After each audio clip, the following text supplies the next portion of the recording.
Our next chapter sees the Showcase spotlight shine on an area in which the family built their legacy: tag team wrestling.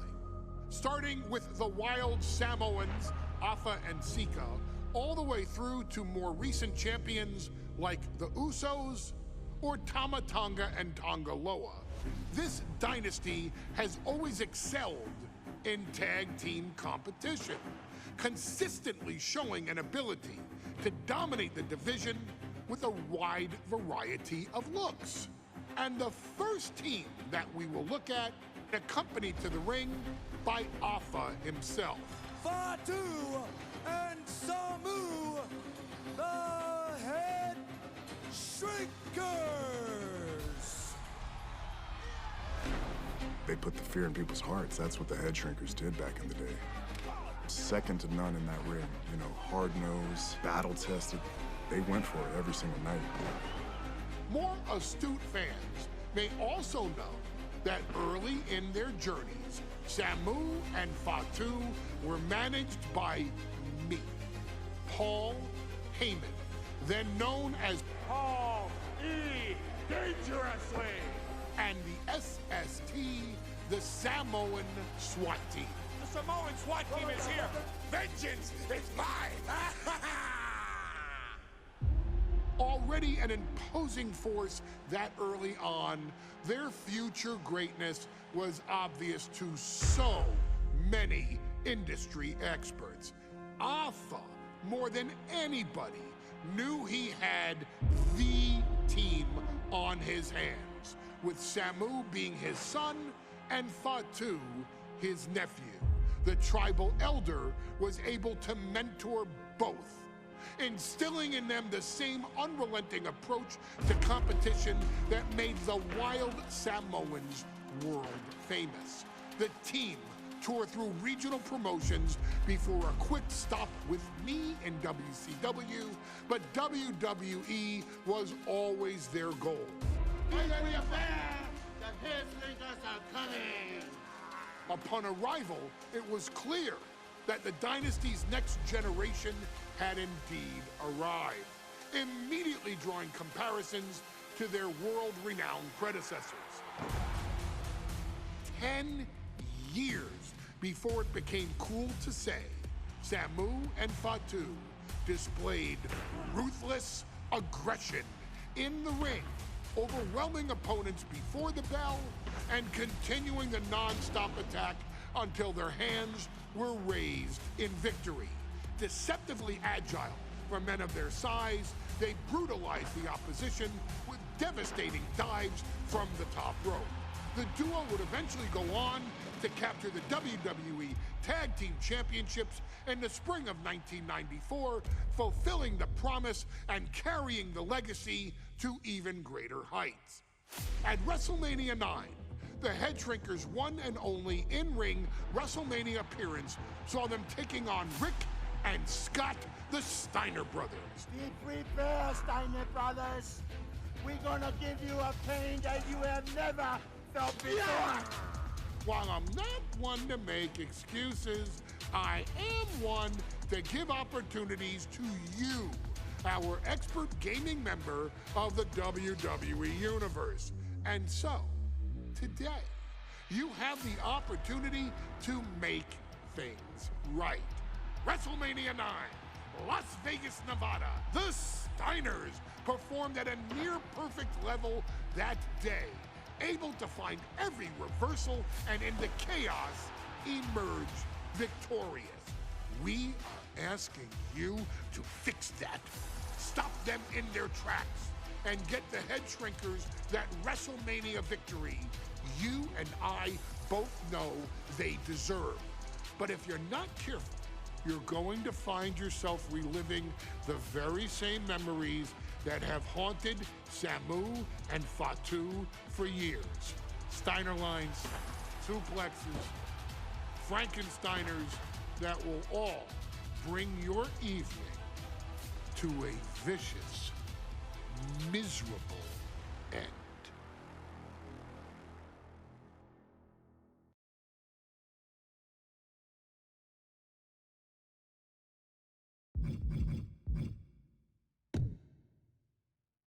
Hey, let's put this in the simplest of all terms. Dwayne "The Rock" Johnson is the biggest celebrity on the face of the planet today. Now, whether he's a blue chipper, the people's champion, or as we know him right now, the final boss, The Rock has always commanded all of the attention in the arena since the very first moment he made his WWE debut at the 1996 Survivor Series. Born into this business, The Rock would become WWE's first ever third-generation superstar, following in the footsteps of his father and grandfather.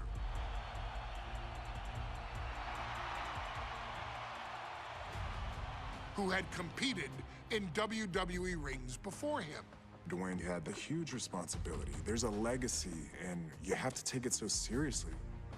Even with incredibly high expectations, the Great One surpassed them all, along with the usual achievements if your name is The Rock: 2 Intercontinental Championships, 5 Tag Team Championships, 8 WWE Heavyweight Championships, a Royal Rumble victory, not even to forget the fact that The Rock once led an entire nation.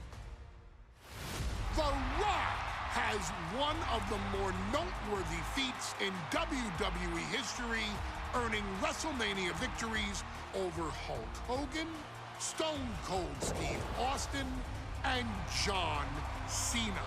Each of these men are known as the faces of their respective era.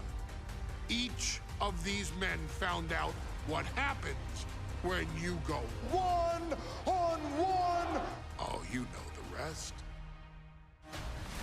Of course, The Rock rivaled Stone Cold Steve Austin's popularity during the vaunted Attitude Era, tearing opponents down with rock bottoms and people's elbows while tearing them apart on the mic with cutting one-liners and catchphrases that are still recited to this day.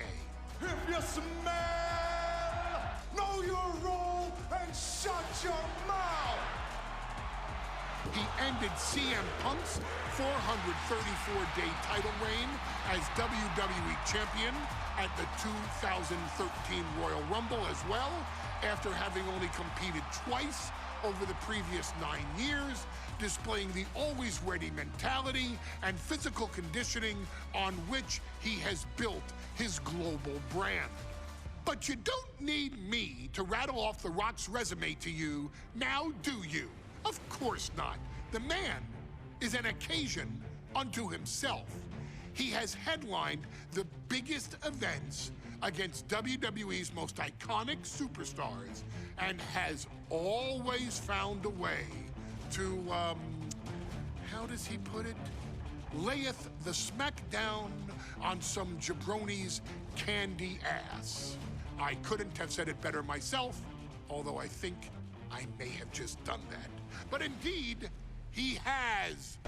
On a Thursday night in February of 1997, The Rock, still known as Rocky Maivia, would find himself challenging for the WWE Intercontinental Championship.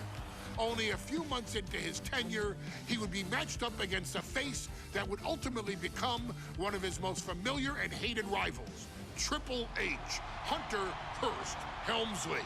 Seemingly overmatched by a more seasoned opponent, a youthful Rock would demonstrate all the traits that have come to define him in the years since. Tenacity, high IQ, and that legendary Samoan strength to ultimately surprise Helmsley and kick off the first championship reign for Rocky Maivia. It would be the first step of a journey that has ultimately led The Rock into the pantheon of WWE's elite. So now it's all in your hands. It's up to you to showcase the undying drive that makes The Rock the hardest worker in the room to deliver a shocking upset against the Greenwich snob himself. guide The Rock to victory over Triple H and a very special Thursday, Raw Thursday, to give the first jolts to what would become the most electrifying career in sports entertainment.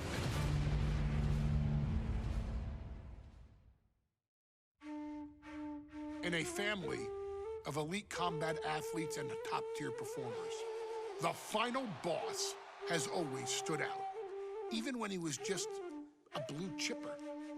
But there wouldn't be a final boss. There wouldn't even be a bloodline if it wasn't for The Rock's grandfather, the High Chief Peter Maivia. You can think of him as the first boss. Predecessor to the tribal chief.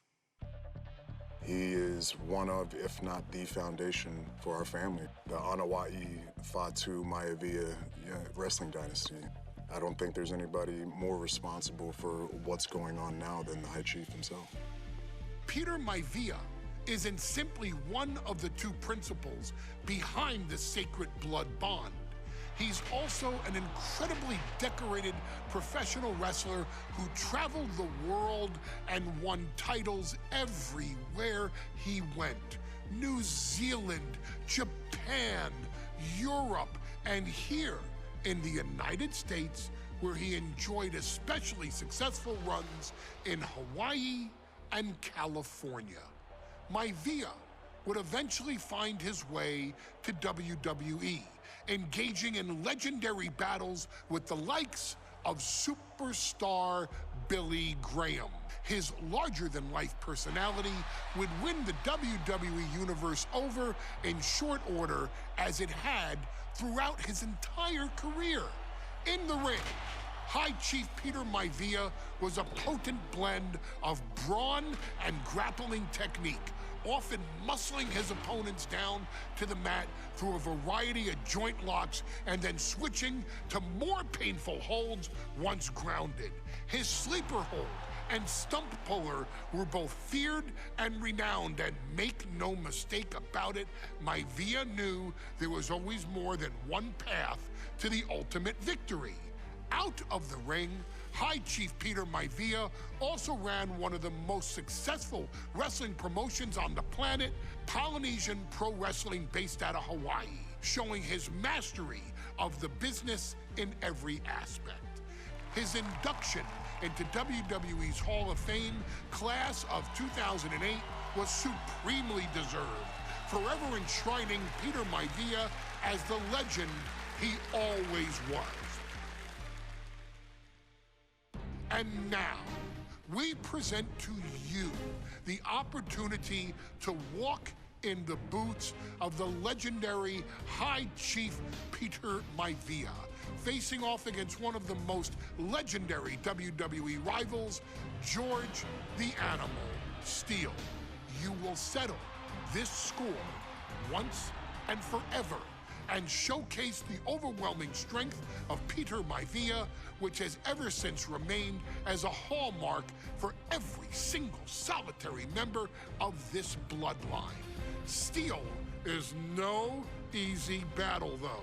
He thrives in the chaos, one of pro wrestling's true madmen. He'll even try to eat part of the ring if he thinks it'll help him break you down. So do your best and honor High Chief Peter Maivia properly with a resounding victory.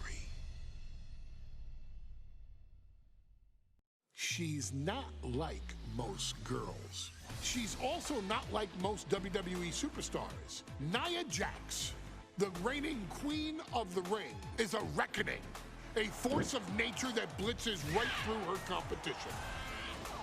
A cousin of The Rock, Nia Jax arrived in NXT almost 10 years ago with astronomical expectations.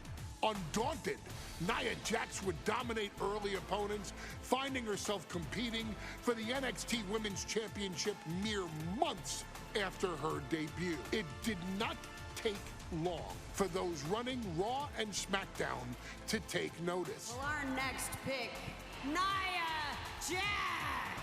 and Nia Jax would join the Raw roster as part of the 2016 draft lottery. And since joining the main roster, absolutely no one has been safe from Nia Jax. She is a two-time women's champion. She is a two-time women's tag team champion. She competed in the men's Royal Rumble match in 2019, even getting an elimination while in the ring. Nia Jax looking to eliminate. She does. She's battled standouts like Charlotte, Bayley, and Becky Lynch. And all the while, she has left undeniable destruction in her wake.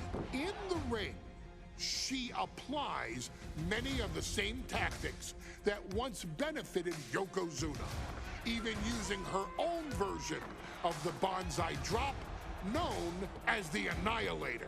And just like its namesake, if it connects, your night is over. And Nia Jax remains driven for even more success, jumping at any opportunity to prove her dominance. This last year, that included entering into the 2024 Queen of the Ring tournament after earning victories over Naomi, Jade Cargill, and Bianca Belair. Nia Jax would fight her way into the finals, taking on former NXT Women's Champion Lyra Valkyria. Valkyria built a lot of momentum, defeating Dakota Kai, Zoe Stark, and Io Sky to punch her ticket into the final at the Queen and King of the Ring. With an obvious game plan, Lyra would look to stick and move, avoiding the colossal attacks of her opponent. Unfortunately, as often happens when competing against Nia Jax, Lyra made one miscalculation, and that error in judgment provided Nia Jax with the opening she needed to annihilate her competition. This is your opportunity to crown the first queen in Bloodline history. Make Lyra suffer. Make her regret ever entering your ring. Showcase the otherworldly power that forces an entire roster to cower in your presence. Because when you're an irresistible force like Nia Jax, resistance is futile.